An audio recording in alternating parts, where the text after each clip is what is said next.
Watu wanakuambia kwamba aishi mpaka iishe. Of course tumekwisha kushuhudia kwa siku ya jana dabi haijafanyika, ambayo ndio tarehe ambayo ilipangwa na ligi kuu ya hapa Tanzania ya NBC Premier League. By the way, kwa siku ya jana ilikuwa ni tarehe 8 ya mwezi wa 3 mwaka 2025. Sasa habari ni kubwa kweli kweli, na kila mtu anatamani kujua mwisho wake ni upi kuhusiana na dabi hii ya Kariakoo ambayo inakutanisha watoto wa mjini, nikizungumzia Dar es Salaam Young Africans, ambapo makao makuu yake yapo pale Jangwani jijini Dar es Salaam Tanzania. Wenyewe wamekuwa wakijiita watoto wa mjini ama watoto wa Jangwani, huku wakiwa wamezaliwa mwaka 1935. By the way, stories ziko nyingi sana, kila mtu anatamani kujua kipi ambacho kimehappen katika ugawa wa kimichezo. Nikasema kwamba niweze kuzungumza, lakini pia namna moja ama nyingine wekundu wa Msimbazi Simba Sports Club,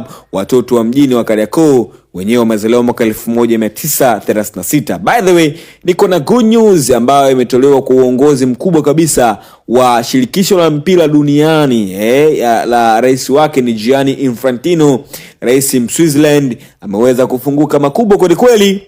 Yapi ambayo amefunguka? Tuweze kuzungumza michezo popote ulipo duniani. Karibu sana mtazamaji wa Rich Media, karibu tuzungumze michezo popote ulipo duniani. Karibu nikusabai, karibu tuweze kufungua ukurasa mpya, hususa katika mwaka huu 2025. Nadhani mliweza kumiss sana voice zangu, na tuweze kuzungumza habari ambazo zenye ukweli na uhakika takriban 100%. Na kama bado hujasubscribe, ni wakati wako kusubscribe kwa wingi, wa kushare, wa kulike na kucomment. Tutazidi sana kuwa mjanja kila siku popote ulipo duniani. Hii ni Rich Media, endelea kusalia kupitia Rich Media kwa wingi. Sasa tuweza kuzungumza habari ambazo zenye ukweli na uhakika takriban 100% popote ulipo duniani. Tunafahamu ya kwamba kwa siku ya jana kulikuwa kuna dabi ya Kariakoo, ambapo dabi ya Kariakoo ilikuwa inawakutanisha miamba wawili. Nikizungumzia mwamba mmoja kutoka Twiga na Jangwani, hapa namzungumzia Young Africans chini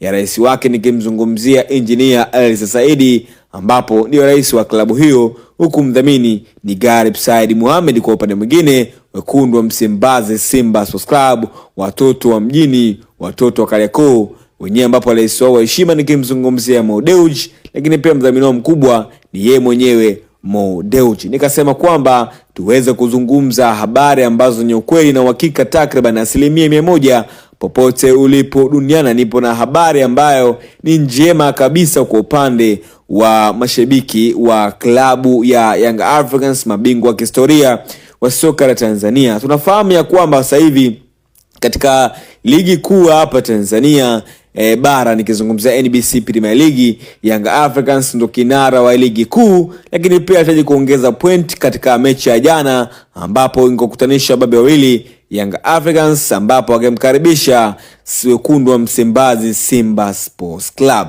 Sasa taarifa zimekuwa nyingi kweli kweli, kila mtu na namna yake. Huyu kama mchambuzi Hans Lafel ameweza kutumia ukurasa wake wa Instagram na kuposti picha ya wachezaji wa Yanga, akasindikiza na maneno haya, akasema Yanga wameweka msimamo mkali kuwa hawezi cheza tena dabi ya mzunguko wa pili.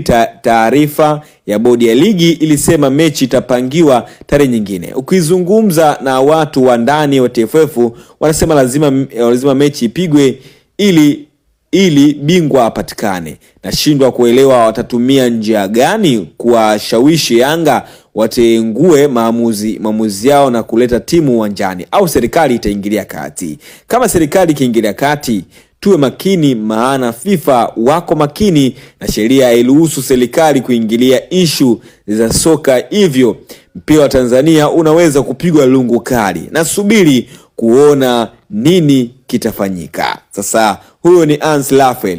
Nini kitafanyika ili mechi irudiwe? Akatuma emoji kucheka. Bana, huyo ni Hans Lafel kutoka nikimzungumzia pale Clown. Huyo ni mchambuzi, amefunguka kwa maneno yake. Sasa barua imeweza kufika moja kwa moja makao makuu ya FIFA, of course chini ya rais wake nikimzungumzia Gianni Infantino. Yeye ameweza kufunguka makubwa kweli kweli kuhusiana na mechi ambayo ilitakiwa kufanyika kwa siku ya jana, na amesema kwamba sheria ziko wazi, lazima sheria zipatikane then nani apatikane mshindi, na inasemekana ya kwamba mmoja akikosa kucheza basi pointi zitapewa kwa upande wa mwenyeji. Kwa maana kwamba kwa mfano Young Africans ambapo alimeweza kumkaribisha wekundu wa Msimbazi Simba Sports Club akagoma kucheza, sasa hapo rasmi kabisa Young Africans wameweza kukabidhiwa pointi 3 rasmi. Na taarifa hizi tumezipata ya ndani ya kwamba rais wa FIFA ameweza kutumia ubabe, ameweza kufanya umafia kuweza Young Africans kupewa pointi 3. So ni taarifa ambazo zimefurahisha kweli kweli. Tuweza kushuhudia kwa siku ya jana barua ambayo imetumwa na TFF. Barua hiyo kama hujaifahamu, ngoja niweza kukusomea baadhi ya vipengele vichache tu mradi kuwa sahihi kweli kweli, makosa yalikuwa wapi, tuweze kusoma kidogo tu kwa ufupi then uweze kuelewa. Barua yenyewe inasema hivi, nisikize kwa makini. Kamati ya uendeshaji na usimamizi wa ligi ya bodi ya ligi kuu Tanzania TPLB katika kikao chake leo Machi 8, 2025 ilipitia shauri la klabu ya Simba kuzuiliwa kuingia kwenye uwanja wa Benjamin Mkapa kwa ajili ya kufanya mazoezi ya mwisho kuelekea mchezo namba 184 wa ligi kuu NBC Premier League Young Africans Sports Club vs Simba Sports Club uliopangwa kufanyika kwenye uwanja huo leo kuanzia saa 1 dakika 15 usiku. Katika shauri hilo, klabu ya Simba liliandika barua bodi ya ligi kueleza kuhusu tukio tajwa hapo juu, huku pia ikieleza nia yao ya kutokushiriki mchezo huo kwa sababu umezuiliwa kutumia haki yao kikanuni kama ilivyoainishwa kwenye kanuni 17.45 ya ligi kuu kuhusu taratibu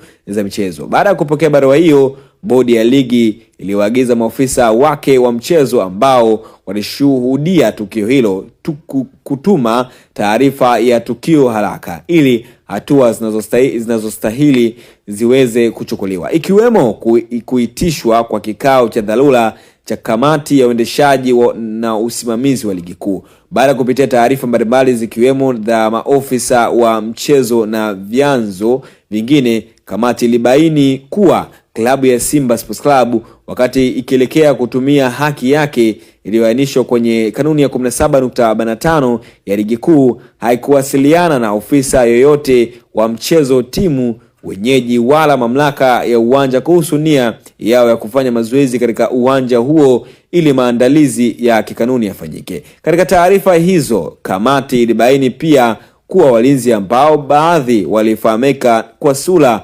kuwa ni wa klabu ya Yanga walishiriki tukio la kuzuia basi la klabu ya Simba kuingia uwanjani kinyume na matakwa ya kanuni ya 17.45 ya ligi kuu kuhusu taratibu za michezo. Kwa sababu pia bodi ilipokea taarifa ya ofisa usalama wa mchezo ambao ulioainishwa matukio kadhaa yaliyoambatana na tukio hilo la klabu ya Simba kushindwa kufanya mazoezi, na kwamba baadhi ya matukio yaliyohitaji uchunguzi ambao hauwezi kukamilika kwa wakati. Bodi ya ligi kupitia kamati yake ya uendeshaji na usimamizi wa ligi kuu imeamua kuahirisha mchezo tajwa hapo juu kwa mujibu wa kanuni ya 34.1.3 ya ligi kuu kuhusu kuahirisha mchezo ili kutoa nafasi ya kupata taarifa zaidi zitakazosaidia kufanya maamuzi ya haki. Bodi itatoa taarifa kamili kuhusiana na tukio hilo na kutangaza tarehe ya mchezo huo mapema iwezekanavyo. Sasa wamezungumza kwa siku ya jana, na hiyo ndio barua ambayo nimekusomea. Ni ndefu kweli kweli, sio mchezo. Sasa mtazamaji wa Rich Media, endelea kusalia kupitia channel yetu kwa kusubscribe kwa wingi, kwa kushare, kwa like na comment. Utazidi sana kuwa mjini kila siku popote ulipo duniani.